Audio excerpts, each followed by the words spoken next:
Myanmar বিজেপির প্রত্যাবর্ষণ করা আর একটি অমীমাংসিত সমস্যা হয়ে দাঁড়িয়েছে। অর্থাৎ মিয়ানমারের যে বিজেপি, আমরা জানি যে বর্ডার গার্ড পুলিশ ওদের সীমান্ত রক্ষা করে থাকে, তাদেরকে তাদের দেশে ফেরত পাঠানো আরেকটা অমীমাংসিত সমস্যা হয়ে দাঁড়িয়েছে। ওকে, তাহলে এখানে আমাদের আগেই বলেছি যে আমরা জেরন্ড ব্যবহার করে আমাদের বাক্যগুলো তৈরি করব। তাহলে আমরা করতে পারি কি যে প্রত্যাবর্ষণ করা, অর্থাৎ এখানে সাবজেক্টটা হচ্ছে প্রত্যাবর্ষণ করা, তার মানে এই মিয়ানমার বিজেপি যারা আছে তাদেরকে প্রত্যাবর্ষণ করা। তাহলে আমরা শুরু করব কি যে প্রত্যাবর্ষণের ইংরেজিটা আমরা অনেকে জানি যে রিপ্যাট্রিয়েট, অনেকের জানা আছে অনেকের জানা নেই। এটাকে আমরা জেরন্ড করে দেব, আইএনজি করে দেব, যে রিপ্যাট্রিয়েটিং, দ্যাট মিনস প্রত্যাবর্ষণ করা। কাদেরকে? মিয়ানমার যারা আছে বিজিপি, আমি সংক্ষেপে লিখলাম যে যারা আছে যে বর্ডার গার্ড পুলিশ। তাহলে প্রত্যাবর্ষণ করা এই পর্যন্ত আমরা এখন সাবজেক্ট পেয়ে গেলাম। এখন আমাদের ভবিষ্যতে হবে ভার্ব। টেন্স অনুযায়ী দাঁড়িয়েছে, অর্থাৎ টেন্স অনুযায়ী এটা হচ্ছে একটি প্রেজেন্ট পারফেক্ট টেন্স। তাহলে আমরা ভার্ব হিসেবে ব্যবহার করব হ্যাভ বা হ্যাজ। যেহেতু আমি আগেই বলে নিই, যখন আমরা দেখব জেরান্ড এজ এ সাবজেক্ট হিসেবে ব্যবহার হয়েছে, পরিকৃতপক্ষে এটা প্রথমত জেরান্ড, কিন্তু যখন এজ এ সাবজেক্ট হিসেবে ব্যবহার হবে আমাদের মাথায় রাখবো তখন এই ভার্বটি হবে সবসময় সিঙ্গুলার। সুতরাং আমাদের হ্যাজ আনলাম। এখন দাঁড়িয়েছে, এই দাঁড়িয়েছে, হয়েছে বা উঠেছে, এই ক্ষেত্রে আমরা সাধারণত ব্যবহার করি বিকাম ব্যবহার করে থাকি। অনেকেই আমরা বিকামের ব্যবহারটা জানি, বিকাম ব্যবহার করে থাকি। তাহলে অমীমাংসিত, আরেকটি অমীমাংসিত, তাহলে আমরা লিখতে পারি যে অ্যানাদার, রাইট, যে আরেকটি অমীমাংসিত। অমীমাংসিত এর ইংরেজিটা মীমাংসা হচ্ছে আমরা সলভড, রাইট। অমীমাংসিত আমরা দিতে পারি আনসলভড ইস্যু। তার মানে একাধিক ইস্যু আছে মিয়ানমার বাংলাদেশের মধ্যে, তার মধ্যে আরও একটি আনসলভড ইস্যু, অমীমাংসিত একটি সমস্যা হয়ে দাঁড়িয়েছে। এখানে আমরা ইস্যু দিতে পারি, প্রবলেম দিতে পারি, অনেক দিতে পারি। এবার আমি পরে দেখিয়ে দেবো যে কত কিছু আমরা ব্যবহার করতে পারি একটা সেন্টেন্স মেকিংয়ের ক্ষেত্রে এবং কতভাবে তৈরি করতে পারি। ওকে, তাহলে আমরা শেষ করি। পেলাম যে repatriating Myanmar BJP has become another unsolved issue, তার মানে আরেকটি সমস্যা হয়ে দাঁড়িয়েছে। যাই হোক, শুরুতেই আপনাদের জন্য একটা কাজ রেখে দিই, পরে আমি বাকি কাজগুলো আবার করছি। আপনাদের জন্য কাজ রেখেছি যে আপনারাও এই জেরান্ড ব্যবহার করি, আমি ঠিক যেভাবে এই জেরান্ডের ব্যবহারটা করেছি শুরুতেই, আপনারাও এই জেরান্ড ব্যবহার করে আপনারা একটা বাক্য তৈরি করবেন। ওকে, মিয়ানমারের সীমান্তরক্ষীদের প্রত্যাবর্ষণ করা আরও জটিল হয়ে দাঁড়িয়েছে। পার্থক্য কিন্তু আছে। পার্থক্যটা হচ্ছে এখানে মিয়ানমার সীমান্তরক্ষীর এই ইংলিশটা আপনাদের আনতে হবে, আরও জটিল হয়ে দাঁড়িয়েছে এই আরও এর ইংরেজিটা জানতে হবে, আর জটিল এর ইংরেজিটা জানতে হবে। আর ভার্ব একই থাকবে, ভার্ব কোনো পরিবর্তন হবে না। যাই হোক, আশা করি বুঝতে পারছেন। এখন আমরা দ্বিতীয় বাক্যে আসি যে তাদের ফেরত পাঠানোর সমস্ত কৌশল সমস্যার সম্মুখীন হচ্ছে। তার মানে এটা প্রথমে তো দেখব যে এটা হচ্ছে একটা প্রেজেন্ট টেন্স, তবে সমস্যার সম্মুখীন হচ্ছে তার মানে আমাদের প্যাসিভি করতে হবে, এবং একই সাথে আমরা এটাকেও জেরান্ড ব্যবহার করে করব। তার মানে সমস্ত কৌশল, তাহলে আমরা লিখতে পারি যে তাদের পাঠানোর সমস্ত কৌশল। আমি আগে করি তারপরে দেখাচ্ছি। তাহলে অল, পাঠানোর, অল কৌশল। তাহলে আমরা ইংরেজি জানি যে কৌশল, স্ট্র্যাটেজিস, আমরা অন্য দিতে পারি, অনেক প্রতিশব্দ আছে। স্ট্র্যাটেজিস অফ, আমরা এবার দিব হচ্ছে সেন্ডিং দেম, বা আমরা পুশিং দেম ব্যাক দিতে পারি। ওকে, আমরা যেহেতু শিখছি এজন্য আমরা একাধিক ভোকাবুলারি বিল্ড আপ করবো। মাথায় রাখবেন রিপ্যাট্রিয়েশন আর হচ্ছে মানে অনেকটা কাছাকাছি অর্থ দিতে পারে, কিন্তু এখানে দিচ্ছে যে ফেরত পাঠানো অর্থটা দিচ্ছে, রাইট। একটা প্রত্যাবর্ষণ করা আর একটা ফেরত পাঠানো, এর অর্থটা হচ্ছে sending them back, that means sending them back, তাদেরকে ফেরত পাঠানো। এটা হচ্ছে অ্যাপ্রোপ্রিয়েট প্রিপোজিশন বলতে পারেন, আবারও ফ্রেজাল ভার্ব বলতে পারেন, রাইট, যে সেন্ডিং দেম ব্যাক, তাদেরকে ফেরত পাঠানো। এই পর্যন্ত আমরা সাবজেক্ট পেলাম। এখন হচ্ছে আমাদের ভার্ব আনতে হবে, যে all strategies of sending them back, তাদেরকে পাঠানো কি হচ্ছে, সমস্যার সম্মুখীন হচ্ছে। যেহেতু হচ্ছে এজন্য আমরা প্যাসিভি করব, যে আর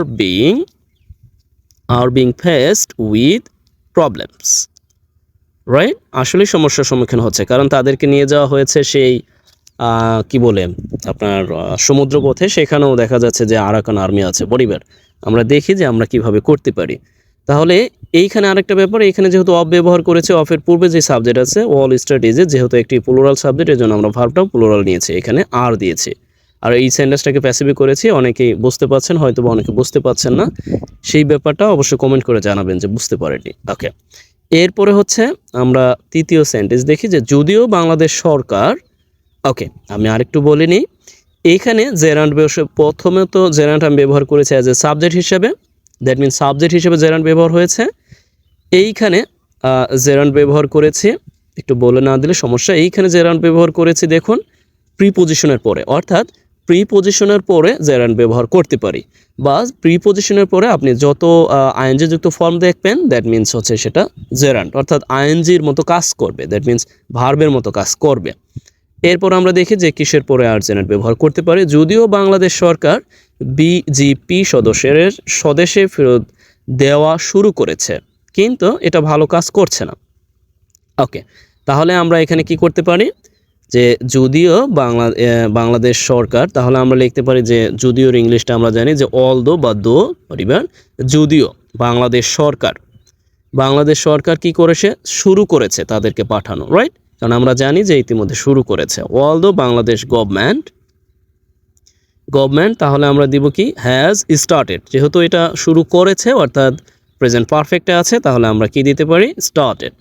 এখন আমরা দিব কি পাঠানো শুরু করেছে, অর্থাৎ আমরা এখন দিব যে রিটার্নিং, বা তাদের রিটার্নিং দিতে পারি, সেন্ডিং ব্যাক দিতে পারি, পুশিং দিতে পারি, হোয়াটএভার। রিটার্নিং তাদেরকে বিজিপি আমি সংক্ষিপ্ত লিখছি, বিজিপি তাদের স্বদেশে, তাহলে আমরা লিখতে পারি যে বিজিপি রিটার্নিং স্বদেশে দিয়ার হোমল্যান্ড দিতে পারেন, তারপর মাদারল্যান্ড দিতে পারেন, তাদের নেটিভ ল্যান্ড দিতে পারেন, হোয়াটএভার আপনি যেটা মন চায় দিবেন। রিটার্নিং দেয়ার হোমল্যান্ড কি করেছে, শুরু করেছে, কিন্তু এটা ভালো কাজ করছে না, তার মানে ইট ডাজ নট, এটা ভালো কাজ করছে না, ডাজ নট ওয়ার্ক ওয়েল। ওকে, কোনটা কোন পার্টস অফ স্পিচ তাও আমি বলে দিব একেবারে লাইন বাই লাইন, তবে আগে আমি শেষ করি। ওকে, এখানে returning BGP their homeland but it does not work well, এটা ভালোভাবে কাজ করছে না বা কাজ করে না, এটাও বলতে পারি। এখানে আমরা এটাকে প্রেজেন্ট কন্টিনিউয়াসও করতে পারবো। ওয়েল এখানে অ্যাডভার্ব হিসেবে ব্যবহার করেছে। ওকে, আমি শেষ করি তারপরে দেখিয়ে দিচ্ছি। তাহলে আমি লিখলাম যে while the Bangladesh government has started returning BGP their homeland but it does not work well, এটা ভালোভাবে কাজ করছে না। ওকে, এইখানেও জেরান্ড ব্যবহার করেছে, অর্থাৎ মাথায় রাখবেন যে যখন একটি ভার্ব প্রথমে আমি মানে প্রধান যে ভার্বটা ব্যবহার করেছি, পরবর্তী যে ভার্বটা আমি ব্যবহার করছি প্রয়োজনে, অর্থাৎ এইখানে ফেরত পাঠানো শুরু করেছে, এই যে পাঠানোর কাজটা অর্থাৎ তাদেরকে ফেরত দেওয়ার কাজটা, ব্যাক দেওয়ার কাজটা, এইটা জেরান্ড হিসেবে ব্যবহার করেছে। দ্যাট মিনস এটা জেরান্ড, মাথায় রাখবেন, এটা ইন্ডিকেট করবেন যখন আপনাদের প্রয়োজন হয়। ওকে, সরি ফর মাই মিস্টেক। ওকে, এখন আমরা দেখি যে রোহিঙ্গা শরণার্থীদের প্রত্যাবর্ষণের ক্ষেত্রে আন্তর্জাতিক সংস্থাগুলোর কোনো জোরালো আগ্রহ নেই। আমরা এটা সবাই দেখছি যে আসলেই তাদের কোনো জোরালো আগ্রহ নেই, কারণ আন্তর্জাতিক সংস্থা। এখন মনে পড়ে যায় যে অ্যাকর্ডিং টু হবস সবসময় বিশ্বাস করতেন যে আত্মকেন্দ্রিক, হ্যাঁ, দ্যাট মিনস প্রতিটা মানুষই আত্মকেন্দ্রিক। আর সে আবারও চিন্তা করতেন যে ঠিক এইভাবে প্রতিটা রাষ্ট্র নিজ রাষ্ট্রের জন্য তারা কি আমরা যেটিকে বলে থাকি যে ন্যাশনাল যেই ইন্টারেস্ট, তার মানে হচ্ছে আন্তর্জাতিক পর্যায়ে ন্যাশনাল ইন্টারেস্ট, আর মানুষের পর্যায়ে ব্যক্তিগত ইন্টারেস্ট। তার মানে এখানে অ্যানার্কি থাকবে। একই রকম পরিস্থিতি দাঁড়িয়েছে সারা বিশ্বতে এখন, যে এখন অ্যানার্কি, দ্যাট মিনস হচ্ছে মানুষের মধ্যে সেখানে কোনো সৌহার্দ্য বা সুসম্পর্ক বা সহ অবস্থান নেই। আবারও দেশের মধ্যে মানে দেশের সাথে দেশের, তার মানে এটা আন্তর্জাতিক লেভেলে আছে।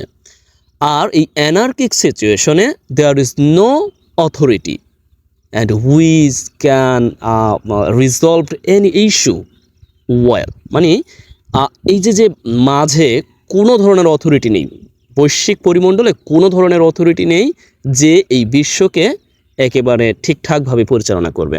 দ্যাট মিনস এই যে জাতিসংঘ এই একই রকম থিওরিতে মানে পড়ে গিয়েছে। ওরা আসলে জাতিসংঘ বলেন বা ইন্টারন্যাশনাল যত অর্গানাইজেশন বলেন, মানে কেউই কিছুই করতে পারবে না যতক্ষণ অবধি না একটা রাষ্ট্রের প্রধান নিজে উদ্যোগ নিচ্ছে কিছু করার। যাই হোক, আসলে আমি ওইদিকে চলে যাচ্ছিলাম, আন্তর্জাতিক আলোচনার দিকে চলে যাচ্ছিলাম। আমি ওখানে না যাই, আমি কাজটা সম্পূর্ণ করি। অর্থাৎ রোহিঙ্গা শরণার্থীদের প্রত্যাবর্ষণের ক্ষেত্রে আন্তর্জাতিক সংস্থাগুলো কোনো জোরালো আগ্রহ নেই। তাহলে আমরা লিখতে পারি যে, তাহলে এখানে সাবজেক্ট হচ্ছে আন্তর্জাতিক সংস্থাগুলোর কোনো জোরালো আগ্রহ নেই। তাহলে আমরা লিখতে পারি যে ইন্টারন্যাশনাল অর্গানাইজেশন। আমরা এটা সহজেই পারি। International organisation have no any, কোনো এনি, হ্যাভ নো নেই। আমি এখানে হ্যাভ দিয়েছি কারণ এটা হচ্ছে ভার্ব, সাবজেক্ট হচ্ছে প্লুরাল। হ্যাভ নো এনি জোরালোর ইংলিশটা আমরা অনেক ব্যবহার করতে পারি। আমি এখানে রবাস্ট দিচ্ছি, আপনি চাইলে অন্যগুলো দিতে পারেন। রবাস্ট কি? পদক্ষেপ। ওকে, জোরালো কোনো আগ্রহ, তাহলে আমরা ইন্টারেস্ট দিতে পারি, পদক্ষেপ দিতে পারি, হোয়াটএভার। আগ্রহ নেই কিসের ক্ষেত্রে? প্রত্যাবর্ষণের ক্ষেত্রে। তাহলে আমরা লিখতে পারি যে ইন টার্মস অফ প্রত্যাবর্ষণ। আমরা রিপেট্রিয়েট দিতে পারি, বা আমরা সেই দিতে পারি, sending back or pushing back or whatever, returning them, যেটা চাই আমরা দিতে পারি। তাহলে এই রোহিঙ্গা শরণার্থীদের ফেরত পাঠানোর ব্যাপারে কি তাদের কোনো ধরনের জোরালো আগ্রহ নেই। International organization have no any robust interest in terms of repatriating Rohingya refugees. ওকে, আশা করি আপনারা বুঝতে পারছেন। না বুঝলে অবশ্যই কমেন্ট করে জানাবেন, আমি চেষ্টা করব আপনার কমেন্টের উত্তর দিতে। ওকে, এইখানে আরেকটি আছে। ওকে, এইখানে আমি জেরান্টের ব্যবহারটা করেছি। দেখুন, এখানে আমি বলা যায় যে ফ্রেজাল ওয়ার্ডের পরে, অর্থাৎ ইন টার্মস অফ প্রিপোজিশনযুক্ত অংশের পরে আমি এখানে জেরান্ট ব্যবহার করেছি। তাহলে মাথায় রাখবেন যে অফ অথবা যে কোনো প্রিপোজিশনের পরে আমরা জেরান্ট ব্যবহার করতে পারি, এবং অফ বা যে প্রিপোজিশনের পরে যে কোনো আইনযুক্ত ফর্ম যা ভার্বের মতো কাজ করে, দ্যাট মিনস তাকে আমরা কি বলতে পারি? তাকে আমরা জেরান্ট হিসেবে চিহ্নিত করতে পারি, বা আমরা নিজেরাও নিজেদের রাইটিংয়ে ব্যবহার করতে পারি। আসলে আমার মূল উদ্দেশ্য হচ্ছে আমাদের রাইটিং সাইডটাকে বিল্ড আপ করা। অনেকে আসলে এই ব্যাপারগুলো আমি দেখি গ্রামার শেখায়, কিন্তু এই ব্যাপারগুলোকে অনেকে অ্যাভয়েড করে। যদি আমার এই কথার সাথে কেউ একমত হন, তবে অবশ্যই আমাকে কমেন্ট করে জানাবেন যে হ্যাঁ, গ্রামার পারি, কিন্তু এগুলোর প্র্যাকটিক্যাল ইউজ অর্থাৎ রিয়েল লাইফ এক্সপিরিয়েন্সে এগুলোর ব্যবহারটা আমরা সাধারণত করি না, বা দেখাই না, বা দেখি না। ওকে, যাই হোক, তাহলে এখন আমাদের দেশের মূল মিশন তাদের মাতৃভূমিতে ফেরত পাঠানো। তাহলে আমরা এই বাক্যটি কিভাবে লিখব? এখন। তাহলে আমরা লিখতে পারি যে এখন আমাদের দেশের মূল মিশন। তাহলে আমরা লিখতে পারি যে মূল মিশন, আমরা লিখতে পারি চিফ অথবা কোর, চিফ মিশন দিতে পারি, যে chief mission of our country, আমাদের দেশের মূল মিশন হচ্ছে কি? তাদের ফেরত পাঠানো। তাহলে ইজ সেন্ডিং দেম ব্যাক, তাদের ফেরত পাঠানো, রাইট? আমরা চাইলে এখানে ইজ টু সেন্ড ব্যাক সেটাও দিতে পারতাম, সমস্যা নেই। এটাও দিতে পারতাম, টু সেন্ড ব্যাক, এটাও দেওয়া যেত, কিন্তু আমরা যেহেতু ব্যবহার করছি এর জন্য এইভাবে দিলাম। ওকে, তাদের ফেরত পাঠানো। এখন অনেকে বলতে পারেন যে our core mission is sending back them, তাদেরকে এমন অর্থটা এরকম দিতে পারে যে তাদেরকে ফেরত পাঠাচ্ছে। কারণ এখানে আমি অক্সিলারি ভার্ব ব্যবহার করেছি, এখানে ব্যবহার করেছি ভার্বের সাথে আইএনজি যুক্ত। অনেকে বলতে পারেন যে এটা তাহলে জেরান্ট হবে না, বা আইএনজি যুক্ত ফর্ম হবে, কিন্তু extremely sorry to late you know যে এটা হচ্ছে আমি আসলে কি বলতে চাচ্ছি। দেখুন, আমরা কি বলতে চাচ্ছি সেটার উপরও কিন্তু ডিপেন্ড করে। এখানে আমি বলতেই চাচ্ছি কিন্তু তাদেরকে ফেরত পাঠানো, মানে আমাদের প্রধান লক্ষ্য হচ্ছে তাদেরকে ফেরত পাঠানো। এখানে কিন্তু আমি এইভাবে বলিনি যে তাদেরকে ফেরত পাঠাচ্ছি, আমাদের প্রধান লক্ষ্য তাদেরকে ফেরত পাঠাইতেছি, সেটাও হতে পারে, রাইট? মানে আমাদের প্রধান লক্ষ্য হলো তাদেরকে ফেরত পাঠানো, বা পাঠাচ্ছি, বা পাঠাবো, এরকম হরিবার। এইখানে আসলে কি হিসেবে ব্যবহার হয়েছে? এখানে এটা জেরান্ট হিসেবে ব্যবহার হয়েছে। এখন অনেকে বলতে পারেন যে না, এটা ব্যবহার হয়েছে অ্যাজ এ মানে ভার্ব, অর্থাৎ প্রেজেন্ট কন্টিনিউয়াস টেন্স, একই সাথে ব্যবহার হয়েছে অ্যাজ এ ইয়া হিসেবে, মানে ওই পার্টিসিপল হিসেবে, কারণ প্রেজেন্ট কন্টিনিউয়াস টেন্সের ভার্বটাই তো পার্টিসিপল। হরিবার এটা হচ্ছে জেরন্ড। যদি আমি বলি যে আমার মানে আমার খুব সবির নয় অনুরোধ, বা আমার খুব ইচ্ছে, মানে আমার প্রধান ইচ্ছা হলো মানে বাইক চালানো, তাহলে আমি কি লিখব যে মাই চিফ ডিজায়ার টু আর chief hobby is biking, right? যে বাইক চালানো এখানে অর্থটা দিচ্ছে বাইক চালানো, এখানে এরকম অর্থটা দিচ্ছে না যে বাইক চালাচ্ছি, মানে আমার প্রধান হবি হচ্ছে বাইক চালাচ্ছি, এরকম কিন্তু অর্থ দিচ্ছে না। তার মানে আমার প্রধান লক্ষ্য হচ্ছে বাইক চালানো। তদ্রূপভাবে এইখানে ব্যাপারটা হচ্ছে যে নাও hour core mission is sending them back, তাদেরকে ফেরত পাঠানো। আশা করছি বুঝতে পারছেন। হয়তো অনেকের কাছে এই বিষয়টুকু একটু জটিল লাগতে পারে। এটা আমি নিজে ব্যবহার করেছি শুধুমাত্র এই জন্য যে আমরা এই জেরন্ডকে অ্যাজ এ অবজেক্ট হিসেবে ব্যবহার করতে পারি, অর্থাৎ ভার্বের পরে জেরন্ডকে অবজেক্ট হিসেবে ব্যবহার করতে পারি। আশা করছি হয়তো অনেকে বুঝতে পেরেছেন, নয়তো বা না অবশ্যই কমেন্টে জানাবেন। আর যদি না বোঝেন তাহলে এই জেরন্ডটাকে বাদ দিয়ে দিলেন, বা আপনি হিসাবের খাতা থেকে বাদ দিলেন, কারণ আমরা ইতিমধ্যে 4টা ব্যবহার শিখে ফেলেছি। এখন আপনাদের জন্য কাজ হচ্ছে রোহিঙ্গাদের ফেরত পাঠানোর কৌশল ঠিকভাবে কাজ করছে না। ওকে, তাহলে আমরা লিখতে পারি, নাটা আমি দিতে খেয়াল নেই, কারণ এখানে সব পক্ষের জোরালো পদক্ষেপ নেই। আমি পূর্বে একটা কাজ দিয়েছি, এখানে নাম্বারিং করে দিয়েছি 2, আর পূর্বে যেটা দিয়েছিলাম 1। এখন আপনাদের কাজ হচ্ছে আপনি চাইলে এটা করতে পারবেন। ওকে, আপনাদের কাজ হচ্ছে আপনি চাইলে 2টাই করতে পারবেন, চাইলে একটা করতে পারবেন। এখানে আপনি এখানে জেরান্ড ব্যবহার করবেন, কারণ যেহেতু আমি জেরান্ডের উপর আজকে বেশি প্রেশার দিয়েছি, সুতরাং আপনার কাজ হচ্ছে জেরান্ডকে ব্যবহার করে আপনার কাজ সম্পূর্ণ করা। আর না, কারণ বিকজ এরপর আর জেরান্ড ব্যবহার করতে হবে না, তার মানে হচ্ছে সব পক্ষ, অথবা এখানে সব পক্ষ বলতে অল পার্টিস, জোরালো পদক্ষেপ নাই, অথবা মানে জোরালো পদক্ষেপ নেয় না, এইভাবেও আপনি লিখতে পারেন। হরিবার আপনি যেভাবেই লিখুন না কেন, আমি যদি বুঝতে পারি যে you are trying to do something, right, যে আপনি কিছুটা চেষ্টা করছেন, এটাই এনাফ। আপনি চেষ্টা করছেন বা করবেন, এটাই এনাফ, কারণ আপনার শেখার জন্য চেষ্টাই হচ্ছে সবচেয়ে বড় ব্যাপার। ওকে, আমি বলেছিলাম যে আমি কিভাবে সবগুলো আমি সংক্ষিপ্তে দেখিয়ে দিচ্ছি যে কিভাবে ব্যবহার করলাম। এখানে তো বুঝতেই পারছেন যে আমি জেরান্ড ব্যবহার করেছি অ্যাজ এ সাবজেক্ট হিসাবে, এবং ভার্ব ব্যবহার করেছি। এরপরে অ্যানাদার আনসলভড ইস্যু, এখানে আমরা চাইলে রিজলভ দিতে পারি, যে আমরা রিজলভ দিতে পারি, বলিবার যেটা রিজলভের বিপরীত কি হতে পারে তাও দিতে পারি। ইস্যু এর প্রতিশব্দ আমরা ব্যবহার করতে পারি। ওকে, এটা তো আপনাদের কাজ দিয়েছি, আর এটা তো লিখলাম যে ওয়াল স্ট্র্যাটেজিস, যে তাদেরকে ফেরত পাঠানোর সম্মুখীন হচ্ছে, প্রবলেমসের জায়গায় আপনি অন্য কিছু চাইলেও দিতে পারেন, আর বিং ফেসড। ওকে, এই ব্যাপারটা হচ্ছে আমি প্যাসিভ লেখার কারণ হচ্ছে, দেখুন সমস্ত কৌশল ব্যর্থ হচ্ছে, তার মানে কি ব্যর্থ হচ্ছে, তার মানে সমস্ত কৌশল সমস্যার সম্মুখীন হচ্ছে। এইখানে একটা ব্যাপার, প্যাসিভ লেখার মূল কারণ হচ্ছে এই যে সমস্যাগুলো কিন্তু নিজে নিজে হচ্ছে না, অর্থাৎ কারো ধারার সমস্যার সম্মুখীনটা হচ্ছে, রাইট? এই জন্য আমি এটাকে প্যাসিভি করেছি। এখানে চাইলে আমরা কি দিতে পারতাম জানেন, এখানে আমরা চাইলেই দিতে পারতাম যে উইথ প্রবলেমস, তারপরে দিতে পারতাম এইভাবে যে ক্রিয়েটেড বাই কি আরাকান আর্মি, রাইট?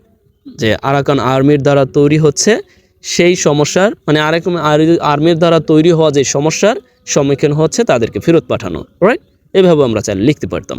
ওকে, এখানে সংক্ষিপ্তে লিখে ফেলেছি পার্টিসিপল দিয়ে। ওকে, আমি এই ব্যবহারগুলো দেখিয়েছি, আশা করি বুঝতে পেরেছেন। ওকে, এটাও বুঝতে পারবেন কারণ আমি ইতিমধ্যে বলে দিয়েছি। পরিবার আপনাদের যে কাজ দিয়েছে আজ এখানে শেষ করি। যে কাজ দিয়েছে অবশ্যই আমাকে কাজটি করে দিবেন, এই কাজটা আর যেই কাজটা শুরুতে দিয়েছি এই কাজটি, 2টা কাজ সুন্দরভাবে আপনি চাইলে আরও বাক্য লিখতে পারেন আপনার মতো করে। প্র্যাকটিস করুন। আমি বারবার বলে থাকি যে আপনি প্র্যাকটিস করলে আপনার রিয়েল লাইফ এক্সপিরিয়েন্সে এগুলোকে কাজে লাগাতে পারবেন, এবং এই জেরান্টের ব্যবহার বলেন বা অন্য যে গ্রামার বা অন্য রাইটিং স্কিলের ব্যবহার সব কিছু ডেভেলপ করবে হোন ইউর প্র্যাকটিসিং।